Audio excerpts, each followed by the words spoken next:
ধর নেই দিদি, আমি এখন প্রচন্ড বিজি, তার জন্য আমার প্রজেক্টগুলো এক্ষুনি করে দে। তুই বড় বোন হয়েছিস, তার জন্য আমার প্রজেক্টগুলো একটু করে দে। আমি বড় বোন হয়েছি বলে কি সবসময় প্রজেক্ট আমি করে দেব?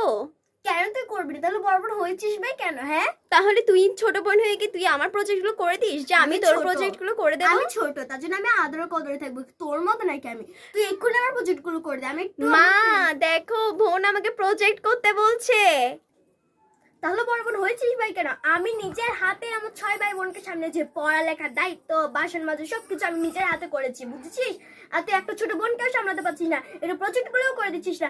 খালি এটাই বলবে মা, বোন এটা বলছে মা, ভাই এটা বলছে মা, বাবা এটা বলছে, সব সময় খালি মা মা মা। আরে মায়ের কাছে কি কিছু হেল্প করতে পারিস না? হ্যাঁ, বোনের কাজে হেল্প করে না, মায়ের কাজে হেল্প করে না, তাহলে কোথায় হেল্প করবি তুই?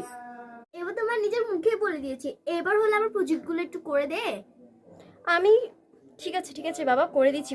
তোদের মামের জ্বালা যেন আমাকে শেষ হয়ে যেতে হবে। আমার বাবা থাকতেই অনেক ভালো হতো। হ্যাঁ দিদি দেখ তো, তোর এই জামাটা আমার অনেক পছন্দ হয়েছে, এটা আমি একটু পরি, আমার বন্ধুদের সাথে আমি একটু বাইরে ঘুরতে যাব। কেন, তোর না জামা আছে?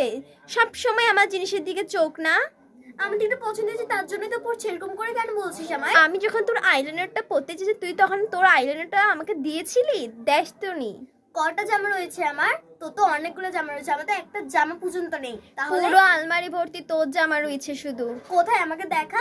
চল দেখাচ্ছি তোকে। ভাই কত জামা রয়েছে তোর থেকে, আর কটা জামা লাগবে? ভাই কত জামা তোর থেকে, আর কটা জামা লাগবে? এত জামা রয়েছে তোতে, কেন এত জামা জামা করিস ভাই?